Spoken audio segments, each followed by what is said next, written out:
Good morning.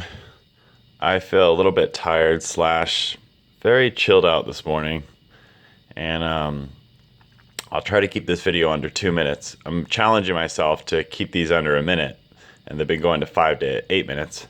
So I've been to about 80 to 100 countries in the world. I've traveled around, and I have lived in 5 countries in the world: Iraq, Thailand, Cambodia, the United States, now Indonesia.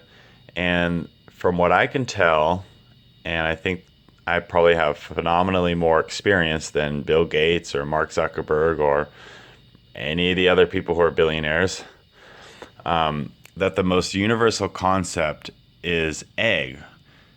The most universal concept I can see in the world is egg and noun. So if we're going to build a universal language that all school children can use to collaborate with all other school children, such that it solves a problem Wikipedia has where it's like, 500 languages, a million new articles a day. Does it lead to your child to being able to collaborate with other children? Does it make them smarter and smarter and smarter and smarter the more they learn it? No. That's where top-Wiki comes in.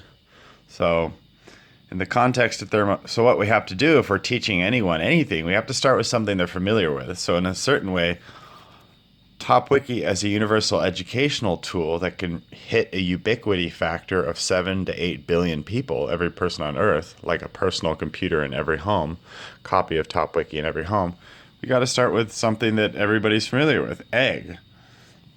And then we got to tie that into another one of the most familiar scientific concepts of all times, Newton's second law of motion, force equals mass times acceleration.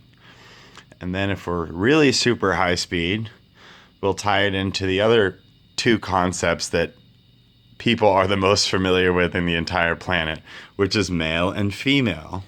So if we're going to build a universal scientific language or a better mousetrap than anybody's ever built before, we got to start with the concepts that people are the most familiar with: egg, fertilized egg, force equals mass times acceleration, male and female. And we got to tie those together and make them make sense. That way our language is the most intuitive scientific language ever developed in the history of humankind.